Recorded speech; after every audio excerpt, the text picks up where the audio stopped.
ሰላም ጤና ይስጥልን እንደምን አላችሁ? እኔ ኤርምያስ ስንታየሁ እባላለሁ።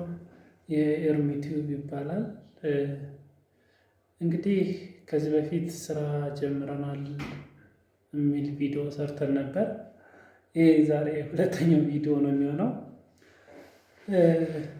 በመጀመሪያ ቻናሉን ሰብስክራይብ እና ሼር በማድረግ እንድትተባበሩን በአክብሮት እንጠይቃለን። ኤርሚ ቲዩብ ከዛሬ ጀምሮ በየሳምንቱ ሁለት ኮንተንቶችን ይለቃል። ለህይወት ያስተምራል፣ ይጠቅማል፣ ሌሎችን ይገነባል ያልናቸውን ሀሳብ መራርጠን ወደ እናንተ ወደ አድማጭ ተመልካቾቻችን ለማድረስ ተዘጋጅተናል። ስለምታዩንና ፎሎ፣ ላይክ፣ ሼር ስለምታደርጉን ከልብ አመሰግናለሁ። መልካም ቀን ይሁንላችሁ።